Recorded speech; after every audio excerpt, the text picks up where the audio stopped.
یه شیت 50x70 فوم بورد، کتد لامینت مات شده، مارک گذاری شده. بریم که برش خوردن کارو ببینیم.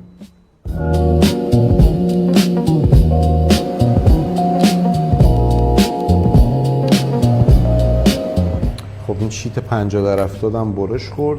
این مورد به عنوان نمونه برای دنگلر زدیم ما که قشنگ جای نخش هم میتونه در بیاد که از سقف آویزون میشه. بازم میگم این سبکیه خیلی مزیته به نسبت PVC مثلا. حالا اینا کلا لوگو خودمون رو زدیم، اینا جهت نمونه.